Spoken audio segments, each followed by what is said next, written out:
vô lý cha thiên nó cá tàu có tụ cô lú lấy ra tiền vô lý cha thiên nó cá tàu tụ nên hòa múa có trò mù cho nên đó nó cũng là khi đó bây giờ tôi hoàn sai lúa số lên số tuổi hay tiền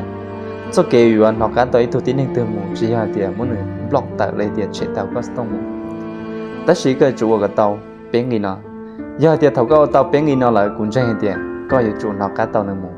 thiên cái chủ mua phèn chùa lấy tiền mua cạn muốn thiệt tàu tụ nên hòa rong chân này người thi sau mỗi cái chia sẻ trong những gì là số xã hay tiền giờ tao lo có chẳng lúa này tao giàu, ở trong tao giàu trong này, thì có tất một lúa nữa, ở trong này ít trong gì, sẽ được bột được bột tất cả là lúa con. Qua hai chỗ có tiền giờ tiền có chỉ một khoản vắng, chỉ một khoản phiên vắng, là giờ tiền chỉ một cái chia sẻ, chỉ một khoản ta cái chia sẻ, khó sẻ. Vì thì cái chủ tàu không có tụ khen, chưa có lối sẻ cả tụ, chỉ sống nông nương mong tao nương sò hay tiền nương no nhỏ trong lịch trả, liền cho lên tiền.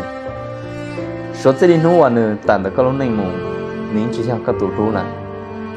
Cụ báo lại tiền thầu ấy thu tiến hành từ cho dù như khâu bỏ xe cơ kia. Thế một chống lên đầu tù là yêu sai tiền, thầu là muốn dùng cho cái tiền dùng một cái kế tù lại tiền, ô cái giờ đã chỉ còn là khí thì là muốn bỏ xe còn là cứu sử dụng. Ta chỉ có sai tôi có tiền cho kế ở yêu còn là khí thì là cứu sĩ có chấp lại. Do cái chủ tao là nhau lên, là mù phát thanh này có đủ khen, là mù ô cái lúc này cả rong. Thảo có nên xuân hôn xuân rong to là có mấy trò cá tiền một sai nửa tôi chỉ phí coi khó mềm này thế có trường sai thì chú nhà thì thằng tới có khó phần thi là có thể là thả tới tụi này xe đu trong nhà linh nữa người thì bé sau đó gì đó có tụ khen cuộc báo lại tiền một cái lúc xe hải là giờ thì cái chuyện nhân cho nữa tất nhiên cuộc sao có tất cả không có tụ khen hay tiền do lịch trả có hoàn chọn nữa thế có hoàn chọn được hoạt tử có chọn được rất kể trong cao tại sao nó cho nên chúng ta muốn chống môn tàu bây giờ thì có cho bọn nhẹ ấy có hoàn cho nửa cho kể rong trâu tụi nên rong trâu tụi nên xí rong tụi nên lúa tiền chỉ bây giờ thì có hoàn cho nửa cho kể rong nửa cho kể rong nửa mỗi rong rồi được tụ mỗi bút rồi được tụ họ có tàu chỉ chuyên cho kể mót xé bây giờ thì có hoàn cho nửa cho kể lúa con chơi chỉ bỏ các tổ chỉ tàu